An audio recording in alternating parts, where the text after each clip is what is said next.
Thank you very much, Mr. Lander.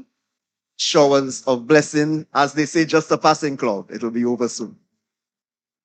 Um, I would like to now invite one of the driving forces behind what you are witnessing today and what you have witnessed earlier with the church service and so on. The Honorable Shakira Lockhart Hippolyte, Minister of State in the Ministry of Public Works.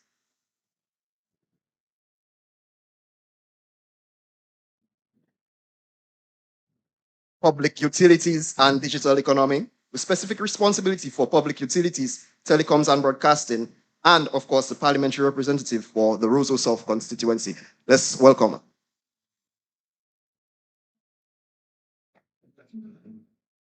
Your Excellency, Sylvanie Burton, President of the Commonwealth of Dominica, Honorable Roosevelt Skerritt, Prime Minister of the Commonwealth of Dominica and Mrs. Skerritt, Honorable Joseph Isaac, Speaker of the House of Assembly, and Mrs. Isaac, Honorable Greta Roberts, Minister for Culture, Youth, Sports, and Community Development, other honorable members of Parliament and their spouses, Your Excellencies, Member of the Diplomatic and Consular Corps, Mrs. Letitia Lestrade-White, Permanent Secretary in the Ministry of Culture, Youth, Sports, and Community Development, other permanent secretaries and spouses, Mr. Urson Matthew, Chief Cultural Officer, Mr. John Riviere, Cultural Elder, Mr. Fayel Lander, Chair of the Newtown Heritage Day Committee, other members of the Heritage Day Committee, awardees, members of the media, distinguished guests, visiting Dominicans, ladies and gentlemen, good afternoon.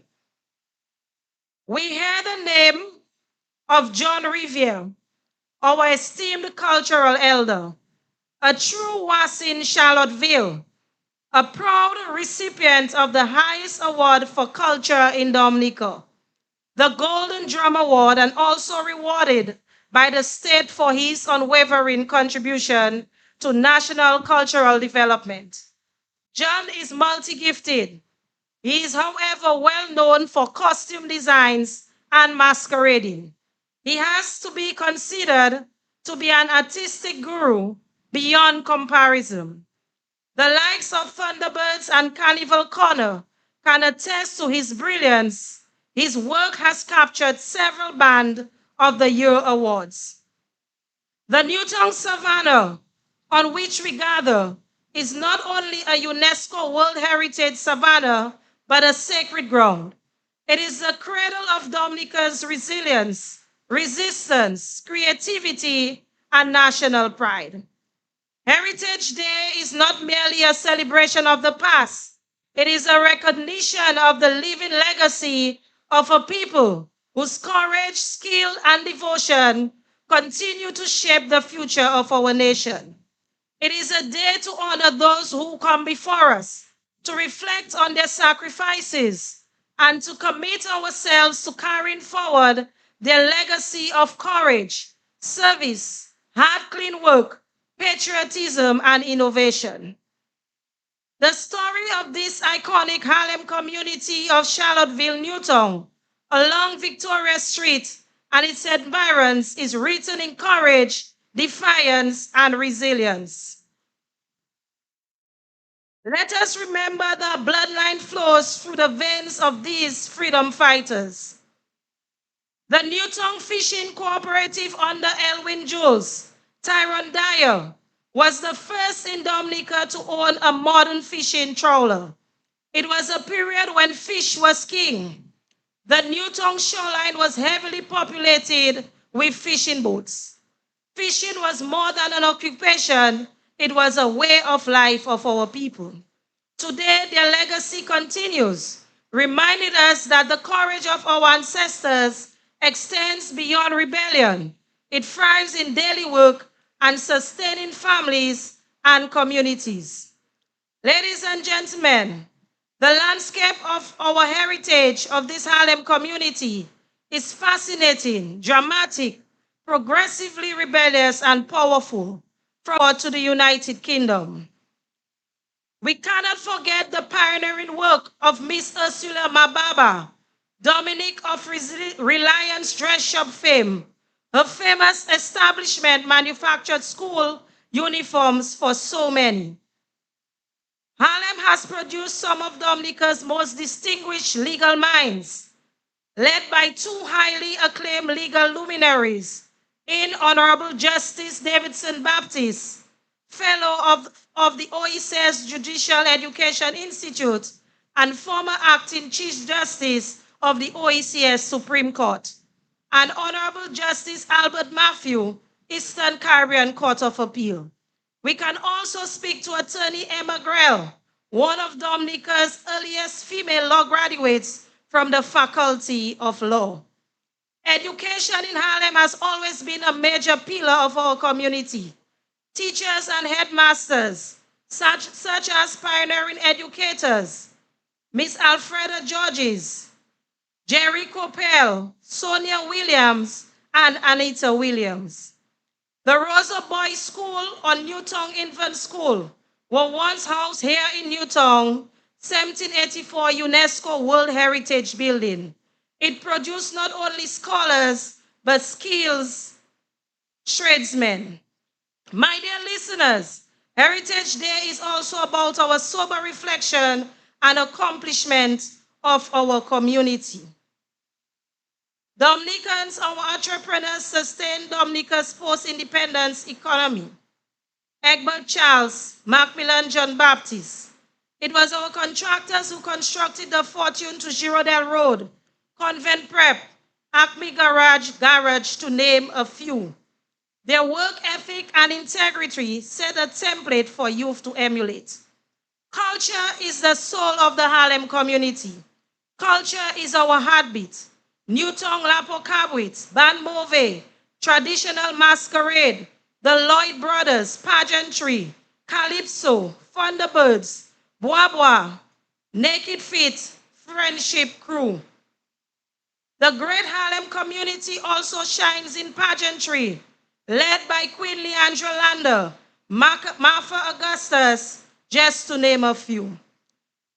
I cannot be here on the Newtown Savannah and not speak to football and the dominance of Harlem. We had Harlem Rovers, Harlem Bombers, Harlem United, G-Day Rocks, Newtown Moccasin, CJ Half Stars, to name a few. Our incredible sporting prowess isn't limited to football, for some of the personnel represented Dominica in multiple sporting disciplines. Another amazing aspect of our heritage is Harlem's strength in community spirit. The living heritage of Harlem community is a revelation from the boot camps of oppression to the stages of Calypso, from classrooms to boardrooms to Montego Bay, from fishing boats to football field, to the hills and mountains, from factories and commerce and bakeries to clean hustle of survival. Harlem has always led. We as a people must use these unparalleled achievements as a template for continued motivation, examples, growth, and development. We did much when resources were scarce. We need to do much more when we have intellectual capacity. Our comprehensive book is being prepared as a tribute to our greatness. Let us march forward with unity, courage, and pride. May God continue to bless Harlem, Charlottesville. May God bless all of you. Thank you.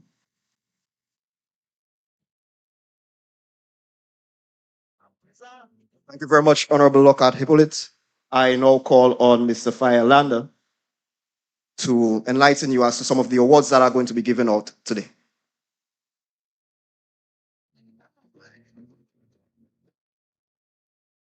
So, because of the weather, we're going to have to shorten the program just a bit.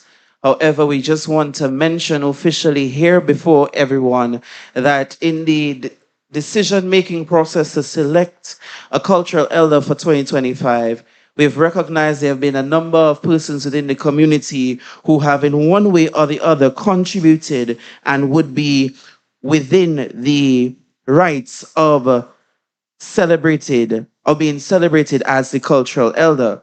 So in view of that, we have decided as a committee to celebrate these persons here today. And as a result, for that reason, we just want to mention them here today, and afterwards they will receive their official honor. Mr. Julian Picky Lockhart for his contributions to Calypso. Miss Sonia Williams for education and community leadership. Glenda Bertrand for early childhood education and service to community. Remus Roll for preservation of traditional music. And a special honor would be provided or given to a survivor of the 1963 Carnival fire, Miss Rosemary Rosie Charles, for her resilience and being able to survive and move forward after having endured such tragedy. So we thank each and every one of you, and you have not been forgotten. Thank you so much for your presence, but you will receive your awards after. At this time, I now welcome back Mr. Ulson Matthew, Chief Cultural Officer, as he will read the citation for the Cultural Elder for 2025. Mr. Matthew. Thank you very much, Mr. Lander. I have been advised that there is a slight shift of protocol. The cultural elder will be escorted down to the president to avoid the elements, and I shall read the citation upon his arrival.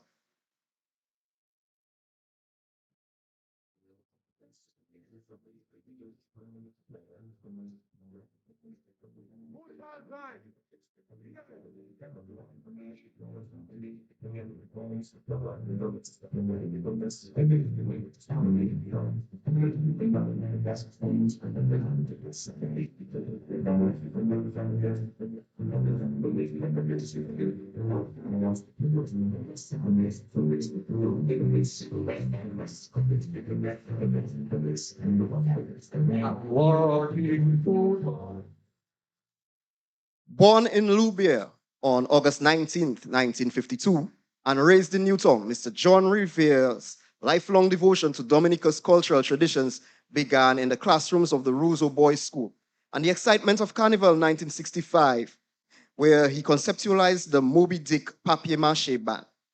His early involvement with the 21st Scout Troop and carnival groups such as Harlem Limers and the Thunderbirds planted the seeds of a passion that would grow into a lifetime of cultural service. From those early days, Mr. Riviere became deeply involved in the art of costume design, sensei construction, and the creative craftsmanship that defines Dominica's carnival spirit. His skills as a woodworker and plumber complemented his artistic vision, strengthening his ability to build, teach, and inspire. Through creative dynamics and other initiatives, he worked tirelessly to keep the traditions of sensei costume making alive, mentoring youth, girl guides, and community groups through hands-on workshops in mask and costume building. When the Carnival Corner Band ended after years of success, including an unmatched record of 12 Band of the Year titles and 14 awards for Best Sensei Band, Mr. Riviere ensured that the spirit of generosity endured. The group's financial proceeds were donated to the Dominica Cancer Society, a gesture that reflected his belief that culture must serve the community that sustains it. Founding member of Carnival Corner in 1992, Mr. Riviere also served on the Roseau City Council and the Newtown Fisheries Cooperative Board of Directors. In 1994, following a teaser performance during the 1992 Carnival Parade, Mr. Riviere and his team successfully lobbied policymakers to lift the long-standing ban on the Sensei Masquerade, which had been imposed after the 1963 fire. His efforts helped restore one of Dominica's most iconic traditional expressions. His craftsmanship extended well beyond Carnival. He built the first benches for the Fatima Church and constructed stages and awards for major community events such as Harlem's 21st anniversary celebration. He also fondly recalls the Harlem Rock Festival of 1970, which he believes helped inspire the birth of the World Creole Music Festival. Mr. Rivier's cultural journey is rooted in gratitude to those who walked alongside him: Alwyn Bully, Raymond Lawrence, Clarence Douglas, Paul Norde, Sylvester Mack, Foley Oscar, Dom Alexis, and his brother, Bibian Riviere. Together, they help shape the creative movement that continues to define Dominica's cultural identity. For his unwavering dedication, Mr. Riviere received the Meritorious Service Award in 2019, a fitting acknowledgement of decades spent preserving the soul of Dominica's heritage. His philosophy is simple, yet profound. Culture must live through the hands of those who build, teach, and share it. To him, the sounds of Lapo Cabuit, the memories of practice mass, and the artistry of traditional sensei are more than traditions. They are the heartbeat of who we are. Today, we honor Mr. John Riviere for his enduring passion, dedication, and cultural preservation. A man whose work has touched generations from Newtown to Granby, Loubier, and Pishley, keeping alive the colors, rhythms, and craftsmanship that make Dominica's heritage so